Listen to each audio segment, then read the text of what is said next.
I have an unusual face. I see people looking when I talk to them, and I catch them staring when I walk past.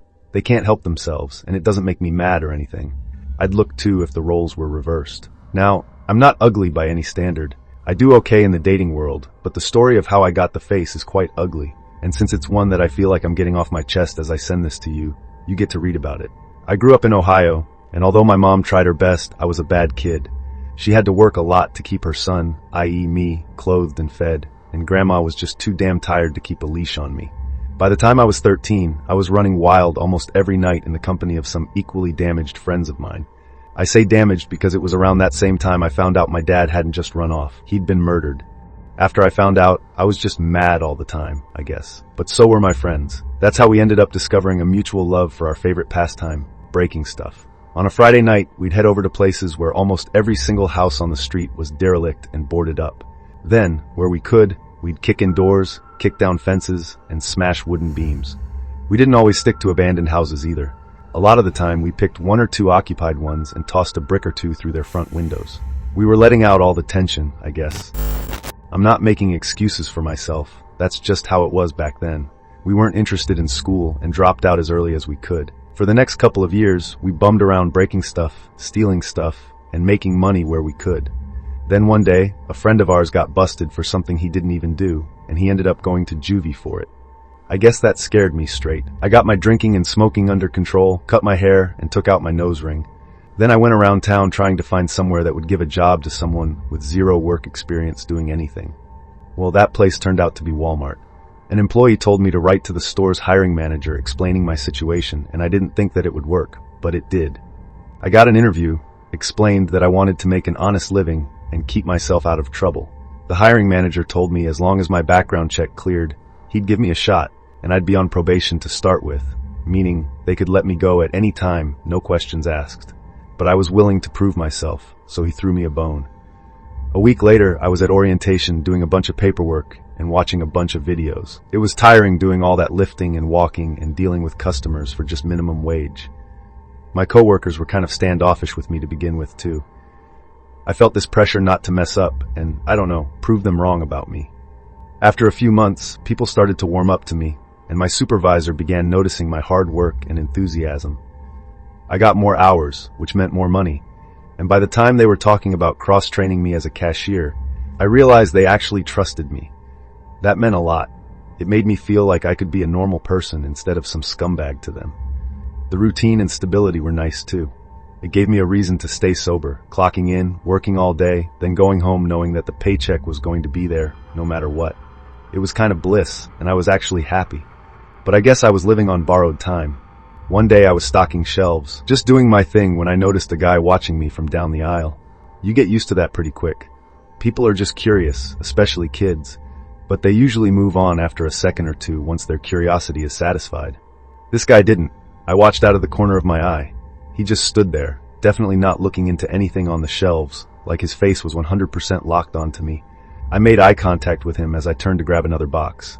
Then, purely out of habit, I said, "Can I help you with anything today, sir?" I figured that might be his deal, like he needed help, but was just too shy to ask. But he just smiled and said, No, thank you," and then turned around and walked off. The guy seemed a little socially awkward, but I'd seen weirder stuff in my time, and I hadn't even reached half a year of employment yet, so I had no doubt that there was more to come. But then, 4 days later, on the Saturday shift that I agreed to cover for a coworker, the exact same thing happened again. I was stocking shelves in another area of the store, and I saw a figure in the corner of my eye. I didn't recognize him right away. It took a second for the penny to drop, but when it did, I tried to stay as polite and professional as possible and just said, "Hello again, sir. You need help with anything?" It was almost a carbon copy of the first time. He smiled, shook his head, and then walked off without saying anything. Now I'm thinking, okay, this guy's definitely a little off, but Walmart without weirdos is like a day without sunshine, I always say.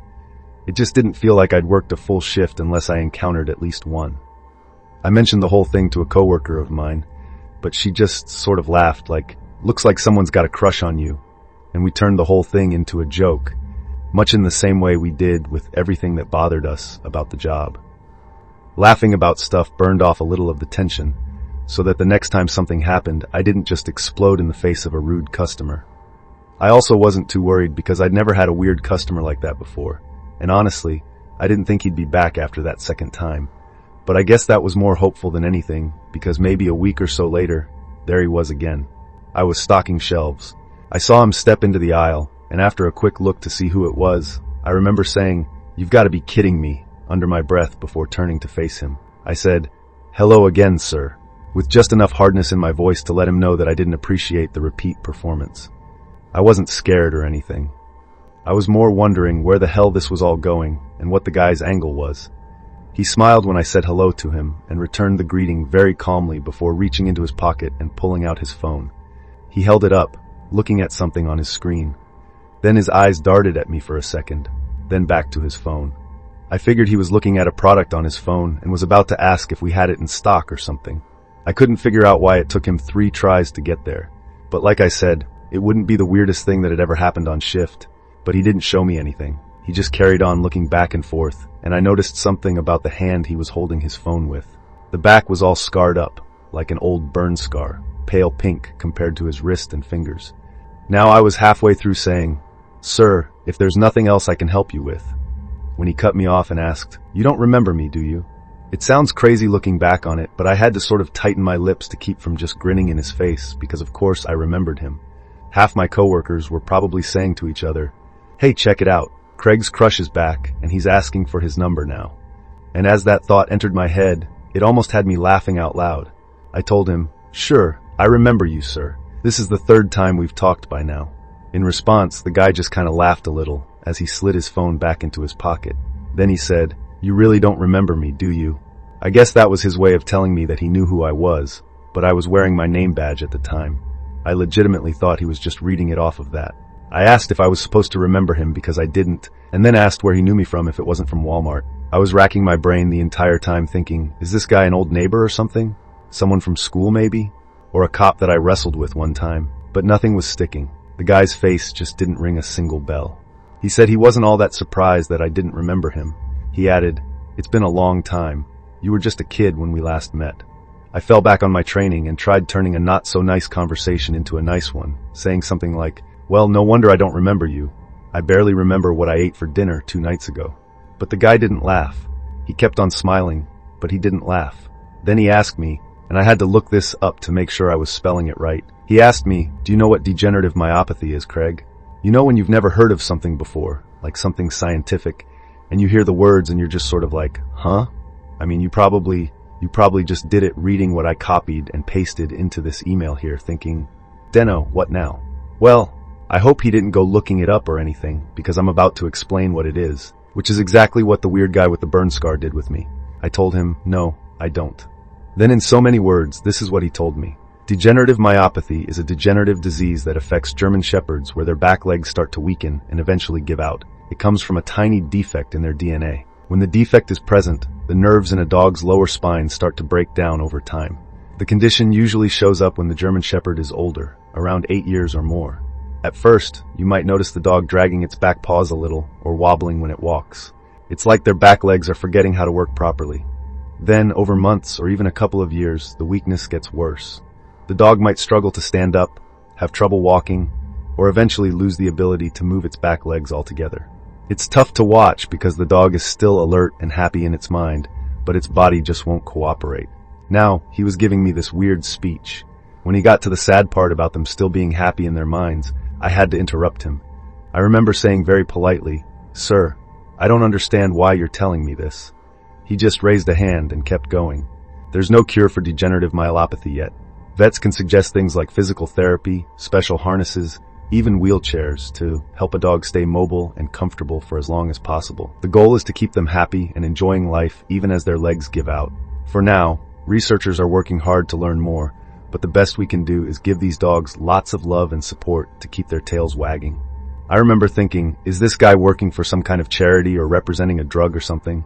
I asked him, but he said no. He told me he had a dog like that once, a German shepherd that was the most loyal and beautiful dog he'd ever owned. He got her from a rescue after some cops raided a puppy mill, the kind of place where they don't take any care in the breeding of the dogs. They just churn out puppies for profit. He was told by people at the rescue that she'd probably have the DM defect. Some of the older dogs at the mill were showing advanced symptoms, so they figured it had been passed on to a lot of the pups. And they were right. When his loyal old dog reached 8 years old, he said her back legs started to give out. Most of the time, a vet recommends putting the dog down once its quality of life gets too rough. German Shepherds are energetic dogs, and they need to run, play, and exercise just like any other. When they can't get all that, they get depressed. When they get depressed, it makes the symptoms of the disease all the worse. He started telling me how they lie there at night, crying out because they can't make it to the bathroom. I interrupted him again, having dropped all professional courtesy. I just said, "Dude, if you don't need my help, I'm probably going to get security. I've got a lot to get done today." The guy opened his jacket very discreetly, showing off the gun he had holstered near his armpit, and then softly said, "If you move a muscle, I'll kill you. I'll kill everyone in this whole store before I eat this gun. I don't care." I just froze. The guy went from a weird but gentle old man to threatening me with this psychopathic look in his eyes. Then he told me to shut up and listen, and just went on talking about his dog. He said he didn't have the heart to have her put down, how the dog had saved his life during a messy divorce where he lost all custody of his kids. He said he'd resigned himself to taking care of a disabled dog until it died, or he did. Then came the fire. He was driving home from the grocery store, having only left his dog alone for maybe 15 to 20 minutes.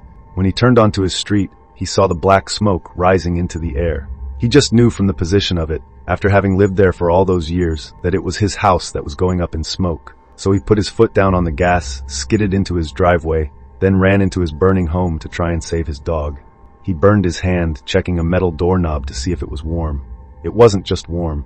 It fried his skin and took a whole layer off. He used his shirt to open the door, and his dog was laying on the other side. That dog was a smart old pooch. When she was able, she could open doors by standing on her hind legs and scrabbling at the handle. She could do it with round ones too, and it got to be a real problem sometimes. He'd have to put a chair up against the door to stop her from wandering out into the backyard at night to bark at squirrels. He kind of laughed as he talked, recalling those nice memories. But I knew by then that he wasn't some kindly old man, at least not anymore. He said he tried to save his dog's life, but it was too late. She'd inhaled too much smoke and had passed on. The fire department arrived not long after, put out the blaze, and after investigating its causes, they told him it was arson. The cops had their suspicions as to who did it, but they could never prove it, so no one ever got punished for it. The house was burned so badly that it would have cost him way too much to repair. He sold the land to developers, moved elsewhere, and tried to let go. But he couldn't. He planned on getting a new dog, but the thought of going through all that heartbreak again was something he couldn't face. Without a dog and only his failing business to keep him going, he found that he didn't have much to live for anymore. The only thing that kept him going was the thought of finding out who had set his house on fire. After a long search where he didn't get anywhere for years, he made a breakthrough. He found out that there were some kids in the area around that time, some pretty bad ones too. They liked drinking, smoking, and listening to heavy metal music. But whenever they got their spirits up, they liked one thing more than anything: to go out breaking, stealing, and most relevant here, burning stuff. The sinking feeling I felt when he said that last part is something that'll be with me till the day I die. I'd never felt anything like it before. Not even when we found out our buddy was headed to juvie for something he didn't even do. And I've never felt anything like it since. It was like the single biggest "oh please God no" moment of my whole God-forsaken life. And it wasn't over, not by a long shot. I know it must have registered on my face. That feeling of dread, because I remember seeing a female coworker of mine over the old man's shoulder, and she looked pretty anxious. I guess the old man saw me looking because he turned over his shoulder. When he saw my female coworker walking toward us, he whispered, "I'll kill her. You just watch. Say anything and I'll kill her." The same female coworker was one of the people I'd been joking with about how the guy had a crush on me. I guess she came by to silently laugh at first. But when she saw my face, she realized something was terribly wrong. She walked right up to me and the old guy and asked if everything was all right. I told her everything was fine and that I was just helping the older gentleman make a purchase. He gave her this warm, convincing smile, told her I was being more than helpful, then declined her offer of more help. She gave me this kind of confused look, then was sort of like, "Well, okay then," and walked off. But I could tell that she was going straight to security. We took care of each other that way, which was part of the reason I liked working there to begin with. I guess the older guy knew that he had to act, that people were catching on to him because he told me, "We're going to walk out of the store together, and you're going to walk with me to my truck. Try to run. I'll blow your kneecap out, then make you watch while I kill everyone I see." I actually didn't remember setting this guy's house on fire. I know that there are people who won't believe that, but it's true. I do think one of my buddies set the fire during a time when I wasn't hanging out with them. I admit that's exactly the kind of thing we used to do back then. But I don't have this sort of photographic memory of setting a fire before running off.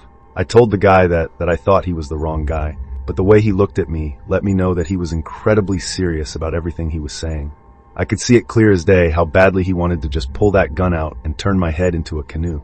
But he held back, and so did I, raising my hands with palms flat as if to say, "Please don't." He swallowed like he was trying to swallow down his rage, and then told me, "Walk ahead of me. Don't stop until I tell you to." I started walking, and just as I did, I saw security appear at the end of the aisle. I told them everything was fine as I walked past. They turned their attention to the old man, who told them, "It's all right, gentlemen. I was just leaving." Both guys backed off and gave each other a look. Then the older man nodded to me, and I kept on walking. I could feel the cold sweat on my back and in my armpits as I walked toward the store's front exit. It felt like everything in me was screaming at me not to walk out those doors, because when I did, the guy was going to shoot me and then just walk to his truck and drive off. Or worse, he was going to force me to his truck, drive me someplace, and then do even worse things to me before the end. But when he said he'd sooner shoot up the store than allow me to run, I believed him. I knew that I had no choice but to just keep walking out of the store and hope it was just me that he hurt and not everyone in sight. On the way out, another coworker asked where I was going. I told him I was taking 5, and since we didn't do stuff like that without permission from supervisors, he knew something was strange.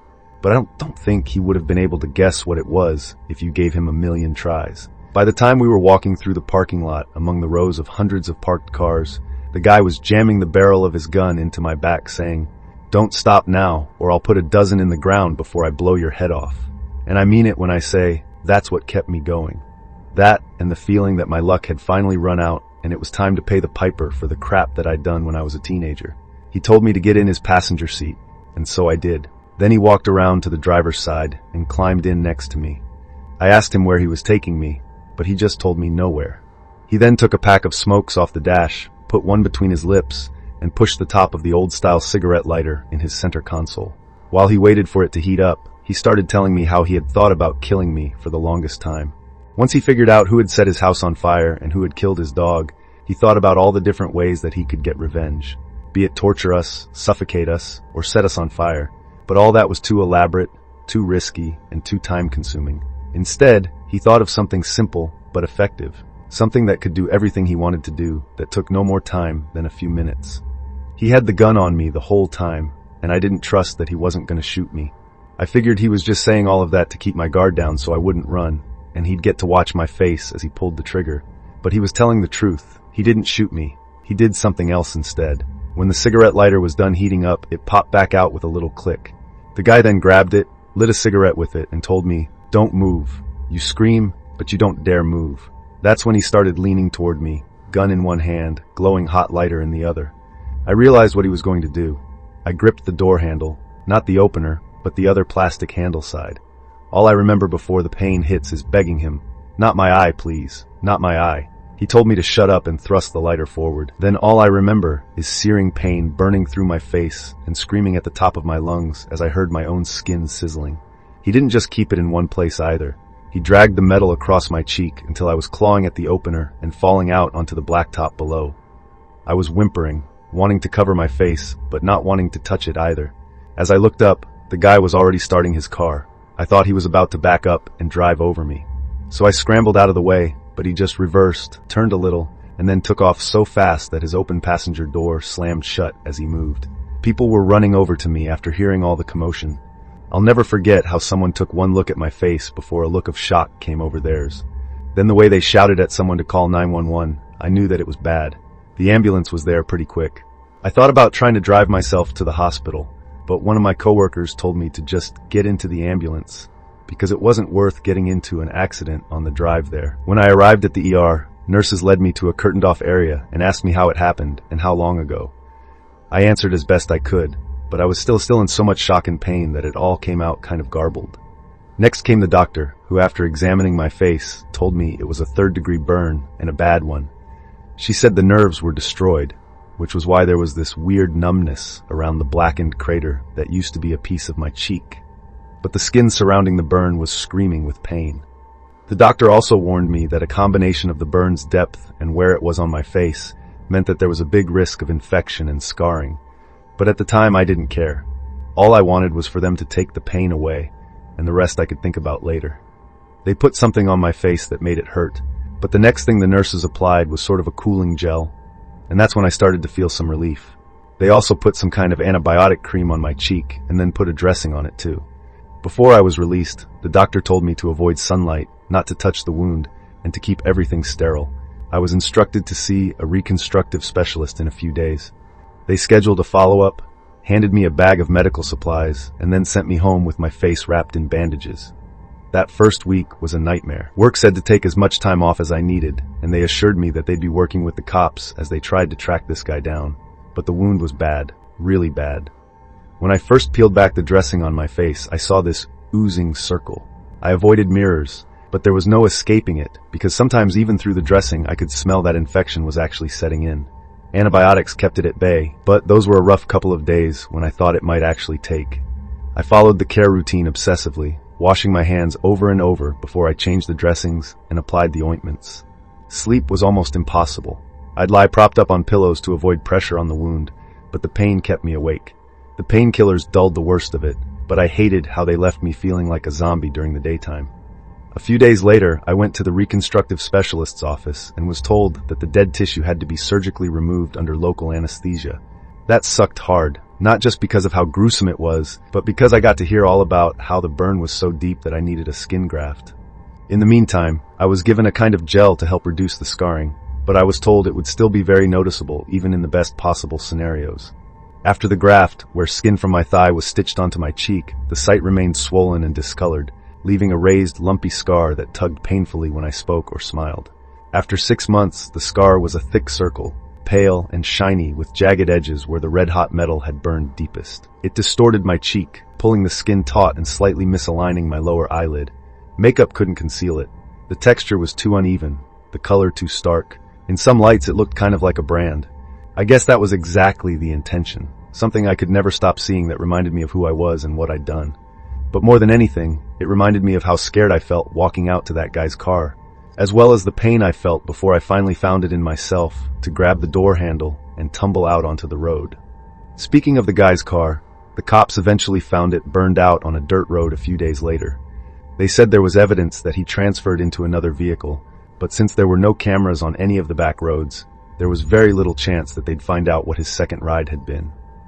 All they had was the security camera footage from the store, but there was no matching the guy's face up to any known suspect. He just walked me outside, scarred me for life, drove off to a second vehicle, and then dropped off the face of the earth. But do you want to know something? Not once have I thought about going looking for this guy. Because I believe we did do what he accused us of. I do think that we killed his dog. And if that is true, well, what I got was generous and merciful given the circumstances. Sometimes I stare at it and think about how much worse it could have been.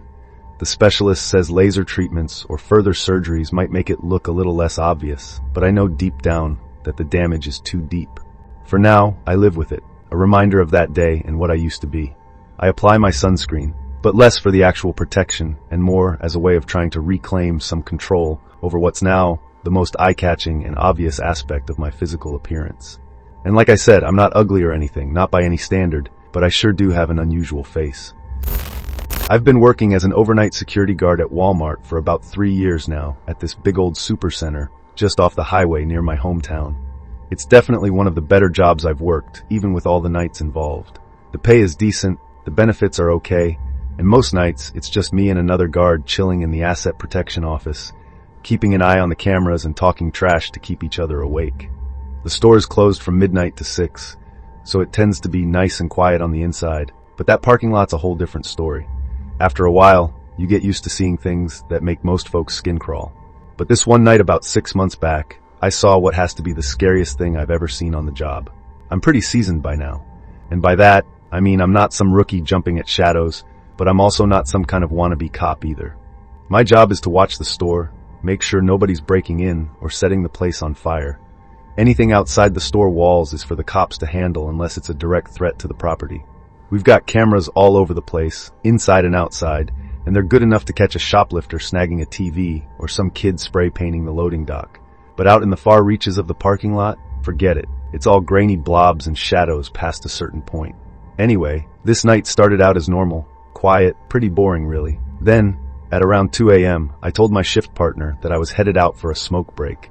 I've been trying to quit for years, but those overnight shifts drive people to worse habits than smoking, purely out of boredom. My partner was back at the security desk, scrolling through his phone or watching reruns of Cops on YouTube, and I told him that I was stepping out for a smoke. I grabbed my jacket and headed for the emergency exit by the auto care center. I propped the door open with a brick, which is against policy, I know, but nobody's checking at that hour. Then I just stood outside, taking some drags and staring out into the night. The parking lot is massive, obviously, just like most Walmart parking lots are, I guess. And at 2 a.m., it's mostly empty, except for a few employee cars and an RV or two. Sometimes we get drifters or tweakers, maybe kids racing their souped-up Civics, but most of the time I don't pay them much mind. I'm a real live and let live kind of guy, you know? I'm not out here to try and be a hero or boss anyone around. I just want my smoke, and then I want to go back and do my job. Anyway, I'm halfway through my smoke break, leaning against the wall when I notice these two cars out in the far corner of the lot, less than 100 yards away. They're backed up to each other, trunk to trunk, very close like, you know. One's a dark SUV, the other's a beat-up sedan, maybe a Camry or something. The SUV's got its trunk open, and there are 3 guys standing around it. They're not being loud or anything, but the way they're positioned, huddled, glancing around every few seconds, it's obvious they're up to no good. I've seen deals go down before. Not a lot, but I've seen them. Usually it's quick. Money changes hands, trunks close, and then they peel out. I don't call the cops unless it's blatant, like if they're waving a pistol around or something. My rule is, if it's not on Walmart property, and it's not a clear threat, I let it slide. The cops have better things to do, and so do I. So I'm watching these guys, keeping my distance. Just kind of being snoopy, I guess. 2 of them are standing by the open trunk, gesturing like they're showing something off, while the 3rd guy is standing a little closer to the sedan, kind of hanging back like he's making his mind up. They're all dressed in hoodies and jeans. Nothing too flashy, but I can't make out faces or license plates from where I'm at, and our camera sure as hell wouldn't be able to either. I figure it's drugs, maybe grass, maybe something harder. It could just as easily be guns, but I don't see any obvious hardware. Not that I could from that distance, though. I'm not spooked, just curious, you know? Like watching a nature documentary about shady parking lot creatures. But that's when things take a turn. The guy who was hanging back steps forward and leans in to look at whatever's in the SUV's trunk. He's got his hands on his hips, very casual, like he's inspecting something up close. I'm thinking, alright, the deal's wrapping up, they're gonna be gone soon. But then, out of nowhere, one of the other guys pulls something from behind his back, a bag or something, maybe a pillowcase. I couldn't tell. Then he throws it over the 3rd guy's head. Before I can even process what's happening, the other SUV guy lunges forward and starts stabbing him. I mean, like turning him into a sieve, stabbing him over and over, super quick. Bang, bang, bang, bang. The guy with the bag over his head doesn't even have time to scream. He just stumbles, struggles a little, and then he's down, out of sight as his buddies throw him in the trunk. I'm just frozen for a split second. Cigarette dangling between my fingers, thinking, oh God, help me. That was for real, wasn't it? My heart's pounding like a jackhammer, and every instinct I've got is telling me to get the hell inside. So, I drop my smoke without stopping to stomp on it and then bolt for the emergency exit. I had left it propped open like always, and I'm not a small guy, but I was running like I just saw a ghost. As I'm pulling the door shut behind me, I hear tires screeching, and then I catch a glimpse of the SUV speeding off, red taillights glowing as it disappears into the dark. I lock the door, my hands shaking so badly that I can barely get the bolt to slide. I remember cursing under my breath, trying to make sense of what I just saw. Did I just witness a murder? A kidnapping? What the hell was that? I sprint back to my security office where my partner was still parked at the desk, scrolling through his phone like it was just another Tuesday. I yell at him to call the cops. He looks up at me, confused, wondering what's going on. I tell him what I saw, how I'm pretty certain I just witnessed a guy getting murdered, and his eyes go wide. Then he dials 911 right away. And I remember pacing back and forth as he handed me his phone, trying to get my thoughts straight as I replayed everything in my head. It all happened so fast, maybe 10 seconds from the bag going over the guy's head to the SUV peeling out. I can still picture the way the guy's arm moved, that quick, jerky, stabby motion like something right out of a horror movie. The cops showed up about 15 minutes later. I told them everything I saw, which honestly wasn't all that much. There were 3 guys, 2 cars, one got stabbed a bunch, and then the SUV took off. I didn't see any faces, didn't catch any plate numbers, and I didn't hear any names either. They started asking me a million questions. What kind of bag was it? How many times did the guy get stabbed? Did I hear anything? Did I see any blood? But I had nothing for them. It was too far, too dark, and it all happened too quick. I felt kind of useless, like I should have seen more or done more. But then, what was I supposed to do? Run out there with my flashlight and my walkie-talkie? We're not armed on shift, and they don't train us for anything like that either. I'm just a guy making sure nobody steals anything or spray paints the walls. After we talked, the cops seemed more interested in the security footage, so my partner and I pulled up the feeds from the exterior cameras. We've got a couple pointed at the parking lot, but, like I said, they're not great. The cars were too far out, right at the edge of the lot where the lights barely reached them. All the footage showed two blurry shapes and some movement, but you couldn't make out details, no faces or plates. Really nothing useful at all. The cops were frustrated, but obviously not with us. They took a copy of the footage anyway and said they would check the sedan that was still out there. After they left, my partner and I just sat there quietly for a while. He was all right, but I was pretty shaken up. I kept thinking about how fast it happened. One second, the guy was alive, probably thinking that he was making a quick deal. Then the next, he's got a bag over his head and a knife in his gut, and it was all over and done in seconds. It was just crazy to me. How does that even happen? Who were those guys? Was it a setup, a betrayal, some kind of gang thing? Sometimes it frustrates me that I'll never know. The cops never really followed up, at least not with me, and I checked the news for days, but there was really nothing, no reports or arrests. I still work the overnight shift, but I don't smoke outside anymore. I use those Zen things now, those little pouches, and I stay in the break room if I need a fix. But every time I walk by that emergency exit, I'm reminded of what happened that night and how I watched it all go down. I've seen a lot in this job, fights, thefts, you name it, and they're forgotten a week after. But what happened that night is something I know I'll never forget. Just after midnight on August 3rd of 2019, a 21-year-old Texan man departed the home of his grandparents in the Dallas suburb of Allen and climbed into his car. Over the next 2 hours, he drove approximately 660 miles west, stopping twice at service stations hundreds of miles apart. During his stops, he bought gas and energy drinks, caffeinating to remain focused during the long drive ahead. By the time the sun had risen high in the skies behind him, the man had reached El Paso, the Texan border town that straddles the international divide with its conjoined Mexican twin, Ciudad Juarez. Yet, instead of heading to a specific destination, he began driving around the east side of El Paso, cruising the streets for almost an hour with seemingly no purpose whatsoever. Just before 9 a.m., the man spotted a branch of Walmart opposite Cielo Vista Mall. After parking his car in the store's lot, he walked inside and began wandering the aisles. After maybe 20 to 30 minutes of slowly ambling around the store, the man noticed a loss prevention associate watching him from a distance. As if embarrassed at the assumption that he was a shoplifter, the rather awkward 21-year-old headed for the fresh produce section, picked up an orange, and then purchased it at the checkout before heading for an exit. He then stood outside the store eating his orange before wiping his hand on his shirt and walking back to his car. For the next 20 to 30 minutes, the man sat in his driver's seat thinking about his family, his future, and his freedom. Then he suddenly grabbed a laptop from his back seat and booted up the device. At exactly 10:15 a.m., he posted a thread to the website 8chan, simply titled, "It's Time." 5 minutes later, the man uploaded a PDF document to the same thread entitled The Inconvenient Truth. 8chan's moderators quickly removed the document, but fast-fingered users were able to copy and share its contents with alarming efficiency. Moderators began to panic, not just because control of their own website was slipping through their fingers, but also because the document's contents contained a bold diatribe of far-right conspiracies, as well as a call to violence that was as urgent as it was chilling. Site moderators rushed to inform the authorities, but it was too late.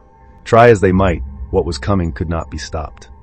Back in the Walmart parking lot, now baking in the mid-morning sun, the 21-year-old climbed out of his car, then took something from his trunk.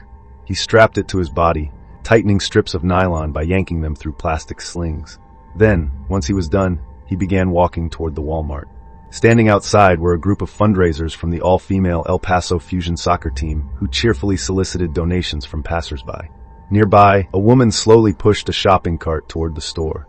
The 21-year-old spotted her, raised a semi-automatic Romanian-made version of an AKM rifle, then fired the first shot of what would become a massacre. This is where the man becomes the shooter. After executing the woman pushing her shopping cart with a single, calmly placed shot, the shooter turned the rifle on the fundraisers and opened fire. The move took him no longer than a fraction of a second, giving the fundraisers no time to react. Then, as they turned to flee, bullet after bullet tore through their bodies as the shooter methodically aimed and fired over and over until all lay still. The store's manager, who witnessed the shooter engaging the fleeing fundraisers, immediately issued a Code Brown to his employees. Code Brown is Walmart's designated code word for an active shooter, and employees are trained to help hide or evacuate vulnerable customers. Many fled through emergency exits to adjacent stores. Others concealed themselves in shipping containers or under tables. But for many, as the shooter entered a store containing hundreds of terrified customers, there was nowhere to run and nowhere to hide. At exactly 10:39 a.m., having spotted an armed man walking through the store's glass entryway, an elderly gentleman tried running, but unfortunately, he simply was not fast enough to evade his killer's gaze. The shooter put a bullet in him, then turned his attention towards several people near the checkout area who appeared frozen with fear. He gunned each of them down coldly and methodically, before doing the same to those sheltered in a branch of the First Convenience Bank. After walking his way through the store, killing as he went, the shooter reached Walmart's eastern exit, then wandered out of the building at exactly 10:42 a.m., just 3 minutes after he first entered. Upon re-entering the store's parking lot, the shooter spotted a married couple running for cover behind their car. He opened fire on them, hitting both. Then, bizarrely, he simply stopped shooting. With hundreds of people still running around the lot in blind panic, the shooter returned to his vehicle. He calmly drove to the intersection of Sun Mountain, whereupon he spotted a Texas Ranger talking with an El Paso motorcycle officer, no doubt regarding the terrible events that had just unfolded. The two law enforcers watched in confusion as the shooter pulled over in the left turn lane, then climbed out of his car with his hands raised in the air. On his approach, he told them he had just shot up the Walmart opposite Cielo Vista Mall. The officers then asked the man's name, and this is where the shooter becomes Patrick Wood Crusius, born July 27, 1998. He was a child of divorce, with his parents having separated when he was just 3 years old, and by his teenage years, he was living with his grandparents in the Dallas suburb of Allen. He attended Beverly Elementary School in Plano, where a former classmate, Daniel H., described him as a nice kid who played basketball and soccer during recess. But by the time Crusius graduated from Plano Senior High School in 2017, his demeanor had shifted completely. One former high school classmate, Jacob Wilson, described Crusius as introverted, irritable, and strong-minded, often refusing to collaborate with others due to his temperament. Wilson noted that Crusius was frequently bullied for his speech, clothing, and aloof demeanor, which led to social isolation. Another acquaintance who walked to school with Crusius mentioned his unsettling fascination with snakes. Following his arrest, Crusius waived his Miranda rights, confessing directly to detectives that not only was he the shooter, but he had deliberately targeted Latino Americans during the attack. He also confessed to the online purchase of a WSR-10 semi-automatic rifle and 1,000 rounds of hollow point ammunition in June 2019. When asked why he had committed such a hideous attack on unarmed people, Crusius directed detectives to the manifesto he had posted just minutes before the first shot was fired, titled The Inconvenient Truth. The post included Crusius's name as well as information on the weapon he planned to use in his attack. He also claimed to be inspired by the Christchurch mosque shootings, which killed 51 people in New Zealand just a few months prior. Crusius expressed a passionate approval for the murders, as well as a disdain for environmental degradation, cultural and ethnic replacement, and what he referred to as a Hispanic invasion. While primarily focused on ethnic and racial grievances, the document also expressed fears of automation's effects on employment and blamed corporations for overusing natural resources. In the immediate aftermath of the murders, media outlets described the attack as the single deadliest instance of anti-Latino violence in U.S. history. 20 innocent people perished at the scene, and 3 more would pass away as a result of their injuries in the following months and years. 13 victims were taken to the University Medical Center of El Paso, and another 11 to the Del Sol Medical Center. 2 children, ages 2 and 9 years old, were transferred to El Paso Children's Hospital, where thankfully their conditions were stabilized. Later that day, President Donald Trump condemned the shooting as a hateful act of cowardice and promised to provide total support to the city of El Paso and its first responders. The president also announced that all U.S. flags, both foreign and domestic, would be flown at half-mast until sunset on August 8th. In a speech from the White House 2 days after the shooting, the president stated that in one voice, our nation must condemn racism, bigotry, and white supremacy. These sinister ideologies must be defeated. Hate has no place in America. On February 6th of the year 2020, Patrick Crusius was charged with 22 counts of committing a hate crime resulting in death and 22 counts of use of a firearm to commit murder. He quickly waived his federal bond hearing during his first federal court appearance, and just a few months later entered a plea of not guilty to federal charges. It became clear that Crusius's attorneys were attempting an insanity defense, as when the subject of the death penalty arose, they began demonstrating Patrick's history of severe mental disabilities. His attorneys went on to state that Patrick was being treated with powerful antipsychotic medication, and that at the time of his arrest, he was in a state of psychosis.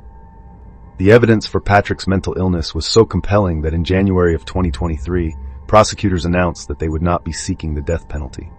However, it seems this might also have been due to a sudden change of heart, because just a few weeks later, Patrick Crusius pleaded guilty to a grand total of 90 hate crimes and murder charges. Prior to his sentencing, the judge asked Patrick if he felt any remorse. After meekly nodding his head, he was sentenced to 90 consecutive life sentences. In the state of Texas, if each life sentence is treated as a minimum of 40 years, 90 consecutive sentences would equate to exactly 3,600 years of incarceration. In the months that followed what Senator Ted Cruz called an unspeakable evil, there was an outpouring of tributes to the city and citizenry of El Paso. In one instance, Antonio Bosco declared that the funeral of his 63-year-old wife Margie would be open to anyone who wished to attend. On the day of the funeral, hundreds of people from all over the United States arrived to pay their respects, while the funeral home was inundated with bouquets of flowers sent from every corner of the globe. 1 week after the shooting, a Mexican man named Jorge Chavez ran a total of 22 miles, one for each of the people killed in the shooting, starting at the Zaragoza Bridge in Juarez, Mexico, and finishing at the Walmart Memorial in El Paso, where the attack was perpetrated. In addition, the El Paso Healing Garden at Ascaré Park was dedicated in August of 2021, which was later designated a national memorial in December of 2022. During such terrible and trying times, many seek comfort and reassurance in all kinds of music, art, film, and literature. But in this case, I believe it is William Carlos Williams' poem, The Second Coming, that says it best. The world is too much with us, and we are with it. The violence, the hatred, the turning and turning in the widening gyre. But there is a second coming. Not of despair, but of the small acts, the hands that reach, the voices that sing against the dark. Did you enjoy this content? Share your thoughts in the comments below. Support us with a like and subscribe so our channel can reach more people. Thanks for watching until the end.